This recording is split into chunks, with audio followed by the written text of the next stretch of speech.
வணக்கம் நண்பா, உங்கள் ஆர்ஆர்கே கார் சேல்ஸ். இன்னைக்கு நம்ம பார்க்க போகிற வண்டி பார்த்தீங்கன்னா ஹுண்டாய் i10 பெட்ரோல் வண்டி நண்பா. 2011 மாடல், சிங்கிள் ஓனர் தான்.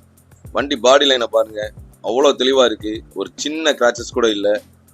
வண்டி டாப் மாடல் வண்டி நண்பா. பேக் வைபர் வந்துடுது, 4 window power window, AC, music system எல்லாம் இருக்குது நண்பா. 4 டயருமே ஒரு 75% இருக்கு நண்பா. பாடி லைனை பாருங்க, அவ்வளோ அருமையாக இருக்கு வண்டி.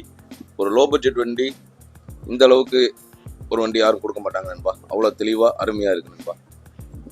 பாருங்க, வண்டியை பாருங்க, பார்த்துக்கிட்டே இருங்க நண்பா. வண்டி ஒன்று ஓட்டங்களை பாருங்க நண்பா. வெறும் 1,09,000 கிலோமீட்டர் தான் ஓடி இருக்கு நண்பா. பாருங்க, வண்டி லெதர் சீட்லாம் போட்டிருக்காரு நண்பா. அருமையாக இருக்குது, சீட்டெல்லாம் சூப்பராக இருக்கு நண்பா. ஒரிஜினாலிட்டி அப்படியே ஒரிஜினாலிட்டியாக இருக்கு நண்பா. எந்த ரீப்ளேஸ்மெண்ட்டும் கிடையாது. வண்டி தெளிவாக இருக்கு. வண்டி வந்து பார்த்தீங்கன்னா ஒரு 2.25 லட்ச ரூபா கேட்குது நண்பா. ஒரு சின்ன வித்தியாசத்தில் எதுவும் பண்ணலாம். வண்டி பார்க்கணுன்னா திருநெல்வேலி வரணும். வாங்க நண்பா. நண்பா, இந்த குறைந்த விலையில் அருமையான வண்டி நண்பா. வண்டியை மிஸ் பண்ணிடாதீங்க நண்பா. இன்னும் பல வண்டிகள் உள்ளன. நம்ம சேனலை பாருங்க, அப்படியே சப்ஸ்கிரைப் பண்ணிடுங்க.